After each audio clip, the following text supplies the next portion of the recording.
What's poppin', people? It's Dante. Today I'm going to be teaching you how to master layering in street photography. I'll be giving you a step-by-step guide in this video, looking at some photographs, some context sheets, and behind the scenes video breaking down the compositions, my technique, and my approach to layering in the street. And so I believe that the 3 P's to layering in street photography are very simple: patience, presence, and position.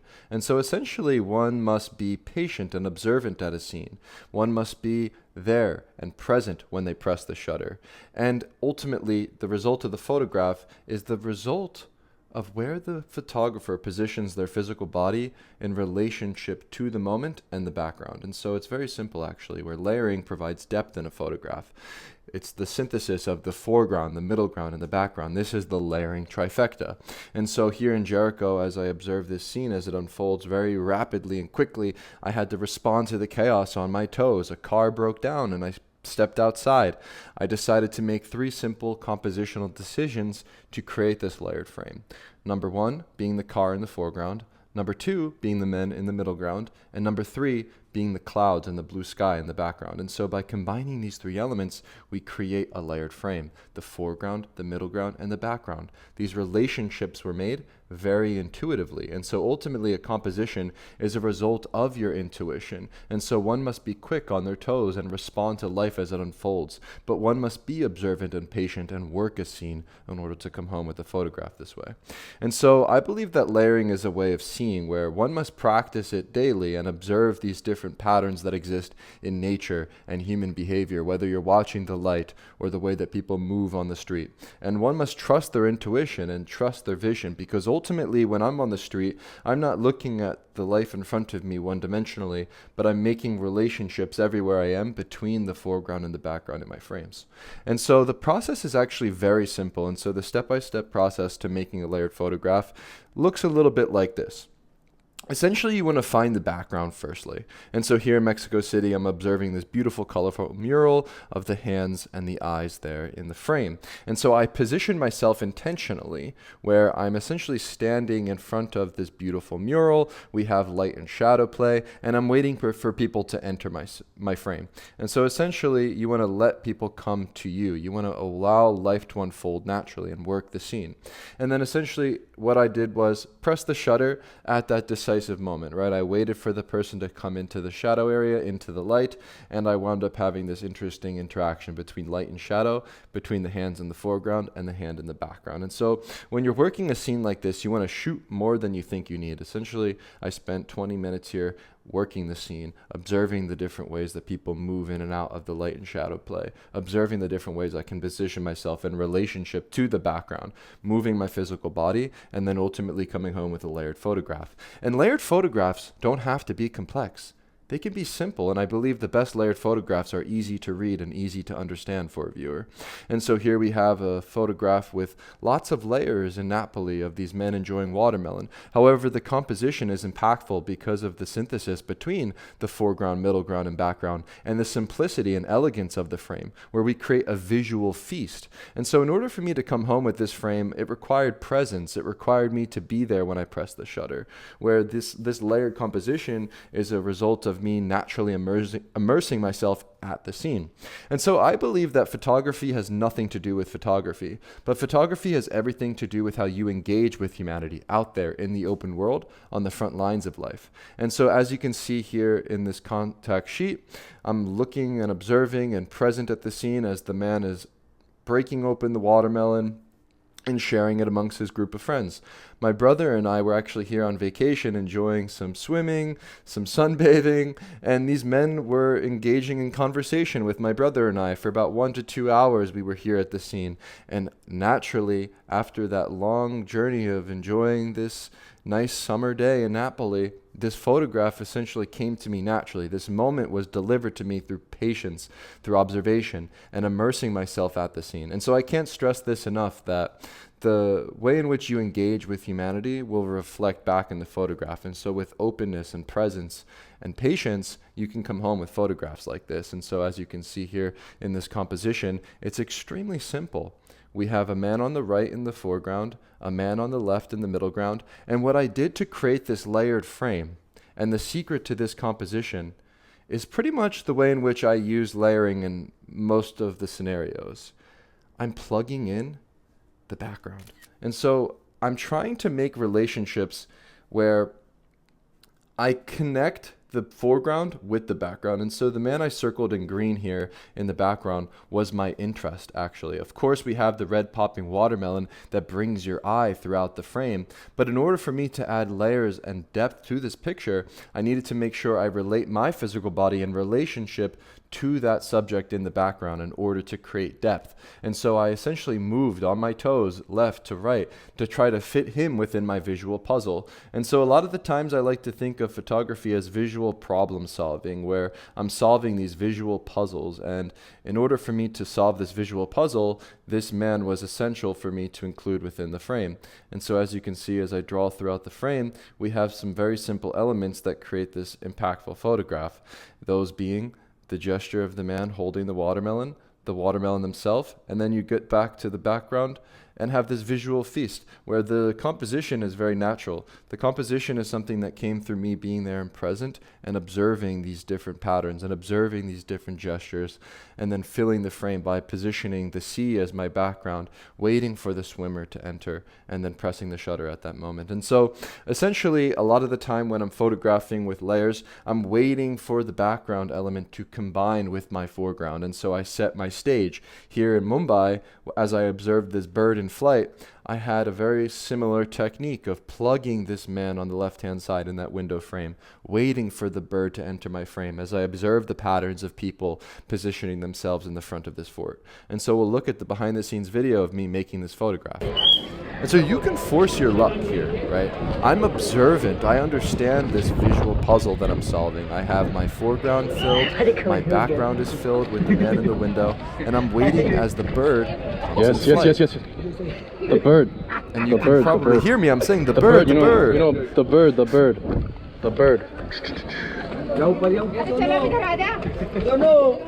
I want one, and then the bird.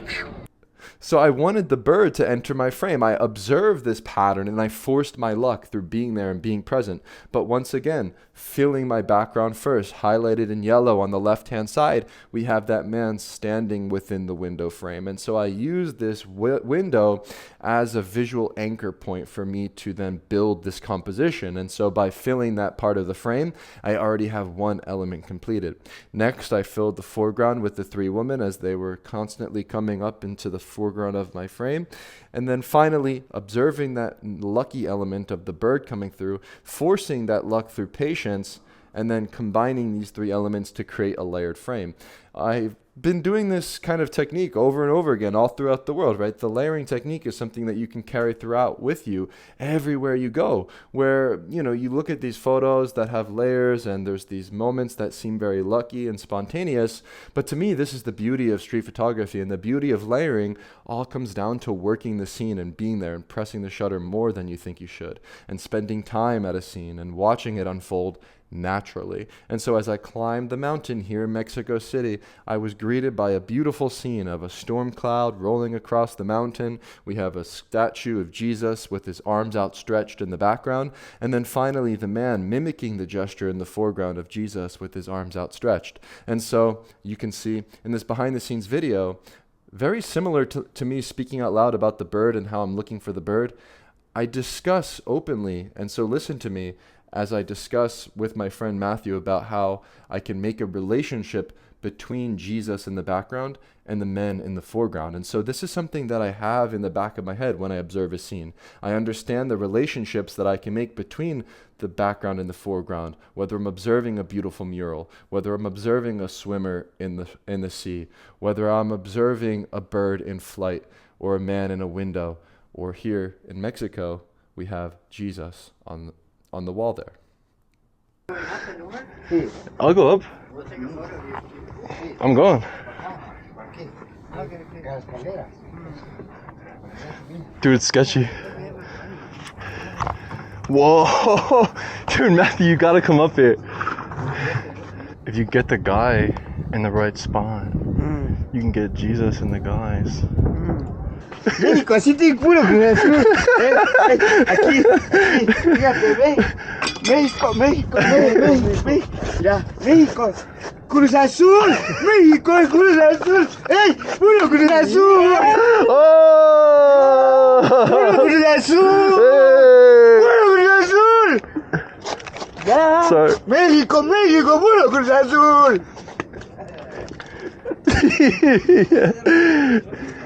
Bro, gracias.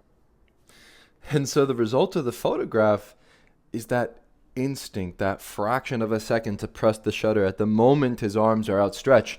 And then everything else comes together naturally through that instinct. And so I can't stress it enough that you must trust your instinct, right? You must be on your toes and be prepared and respond through your gut. Through your intuition is where the composition comes from.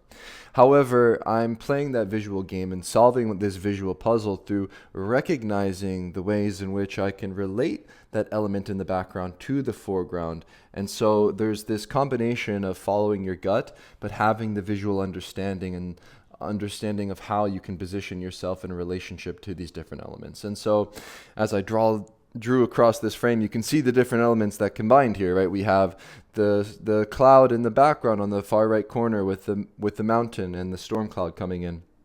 We of course have the gesture in the foreground that's very strong. We have his face and that expression that's a bit mysterious. We have the dog swooping by on the left-hand side. We have, of course, the cherry on top, being Jesus there, mimicking the gesture of the man in the foreground. And this is one of those moments, once again, that seems lucky, but luck is something that you can force. And so time and time again, I force my luck by being persistent, by being patient, by working a scene and being present when I press the shutter. And so here at the Logan Square in Philadelphia, my hometown here, I photographed a rainbow. And so once again, I believe that you can force your luck through being patient and just being there when you press the shutter and understanding where you must position yourself in relationship to these moments. And so you can hear me once again out loud talking to myself that I will photograph this rainbow. And so one must have a life-affirming mindset when you're out there practicing street photography, I believe. And so with a positive attitude and joy and gratitude, you can come home with these very spontaneous moments that I sometimes don't know how I can pull off without that positivity, honestly.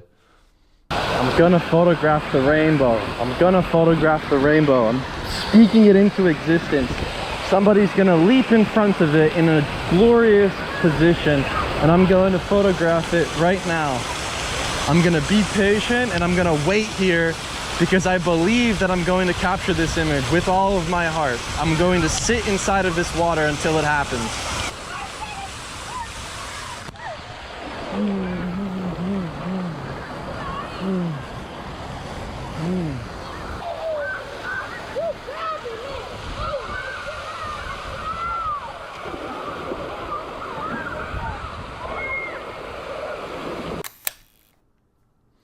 And so as you can see in the beginning of the video, speaking to myself out loud that I will photograph the rainbow.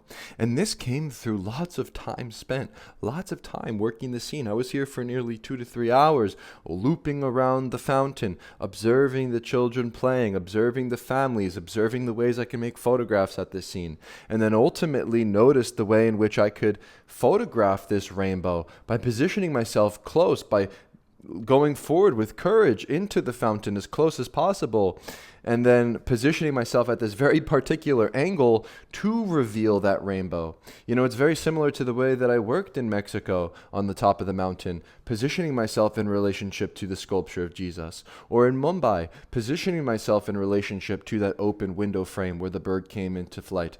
It's very similar, this technique over and over again, where I'm plugging in my background, I'm observing the rainbow, I'm positioning myself at a choke point.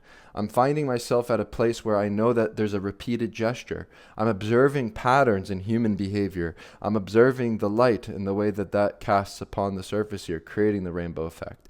And so by being there and being observant and being patient and courageous and getting close to the scene, I came home with this photograph. And one of the most spontaneous elements of this photograph is not only the way in which the boy is leaping in relationship to the rainbow, but there's also that fountain on the top left-hand corner of the frame. As you can see, by splitting the frame in half, we have the rainbow on the right-hand side and the fountain with the arch on the left-hand side that mimics that sort of expression of the arch. And these frames are very simple, right? I'm breaking the composition from left to right, a lot of the times using very simple compositional techniques to create these visual feasts. They don't necessarily need to be so filled and jam-packed with millions of layers, but a simple 1, 2, 3, foreground, middle ground, background can go a long way. And I believe that through simplifying the frame, eliminating the clutter, and focusing in on the moment, focusing in on that element that you're looking to capture, can create a more impactful photograph. And so I believe that through repetition and patience and persistence, you can do this time and time again. Here you can see a photograph that I made of a rainbow in Baltimore of a very similar scene, a very similar composition too. And this was one of the first photographs I made of a rainbow in 2016. And I believe that it's very easy to master these techniques through dedication and discipline and consistency, right? By going out there and practicing daily. I mean, there really is no secret. You really have to work hard to come home with these kind of photographs, frankly. And so there are a couple of different mistakes that I believe people make and I believe you should avoid, right? Too much clutter. A good layered street photograph doesn't necessarily mean there's a million things going on at one time. You don't have to just layer for the sake of layering, but layering is something done with intention, relating your moment in the foreground to the middle ground and background. You don't need, a million different things going on. If there's no subject separation, well, then the image will fall flat. But we want to make sure that the subjects are clearly visible within our frames. We want to make sure the composition is easy to read. And then another element that is sometimes overlooked is the light itself, where flat light can become, a bit harder to work with in terms of layering, where light itself can provide more depth to an image. And so you don't always need strong light, but I do believe that this will enhance the way in which you can layer at a scene, where light does etch and give shape and form to surfaces, people, places, and things, and adds that extra layer and depth. And so another common mistake that people make when layering on the street is not being patient enough, not working the scene enough. People do these one and done snapshot photos, but ultimately to make a layered photo, one must be present, one must be observant, one must spend time at the scene. And one of the sort of mantras that I live by is that I don't leave the scene until the scene leaves me, right? So I'm there and I'm watching life unfold and I'm moving my physical body and changing my orientation, finding different choke points and making sure that I milk the scene as much as possible before it ends. And then so essentially you want to work the scene, right? You don't want to just make one shot and move on to make these kind of photos. And so you really can't force these kind of layered shots. You really have to sense the possibility of a photograph. Right, like here in Jericho, or rather Jerusalem, when I approached the scene of the man with the watermelon, I looked at the beautiful popping light. I looked at the colors that were popping from the watermelon. I sensed the possibility of something here. I observed the light and shadow play. I observed the different men and the gestures they were making, throwing the watermelon and the produce onto the truck and working here at the scene. And I sort of just let life unfold naturally here. And then through just being there and being present and playful at the scene, the man gestured with the watermelon and I made this photograph. This is something that just came through me being present and engaging with humanity. And so once again, photography has nothing to do with photography. Photography has everything to do with how you engage with humanity out there in the open world, close to life itself. And then that reflects back in the photograph. And so here are the 10 laws of layering. Okay, so here are 10 different ideas to end the video off with. Okay, so essentially you want to shoot a lot and stay patient. Number 2, engage with your subjects. You don't need to just be this fly on the wall. You can engage at the scene and then be a fly on the wall. You can make your presence known when you engage with with the scene that you're photographing, and then sort of just step back and let things unfold naturally. And you want to focus on all three planes. You want to focus on the foreground, the middle ground, the background. Fourth tip, find the background first. By working back to front, you can increase your success of making a strong layered photograph. Number 5, you want to position your camera intentionally. You want to position your physical body in relationship to the foreground, the middle ground, and the background. You want to look for gestures. You want to take risks. You want to go forward with courage, embracing chaos openly, and letting these moments unfold spontaneously. And so, once again, with composition, I like to think about it as visual problem solving. And so when it comes to making layered composition, think about life as a visual game. And essentially, by plugging in your background firstly, you can then solve the rest of your visual puzzle by working back to front, looking for that moment in relationship to the foreground, etc. And so, final tip, spend time observing the scene. Don't necessarily just make one photo and leave, but definitely stay put. Make lots of photos, and through time spent, you will increase your success of making a layered photo. And so I encourage you to grab your camera, to go out there, to explore, and to find yourself at a choke point. You know, one of the things that I have done to practice layering in street photography here in Philadelphia is I would spend numerous hours just practicing at bus stops, because at bus stops you have these different things going on. People are sitting and stationary on the bench. People are standing in the background. People are coming off and on the bus. And you have, static subjects, moving subjects, this sort of interesting place to practice layering in a city where if you work a scene at a bus stop, there's a lot of different things that can happen. Find yourself practicing more, shooting more. I personally never missed a day of street photography in 10 years. This is my personal philosophy. I shoot every single day. I encourage you to try to practice daily. There's no amount of studying that will enhance your ability to make these kind of photos. But once again, this is a very, very important technique, I believe, to master on the street, because ultimately, when it comes down to it, photography is,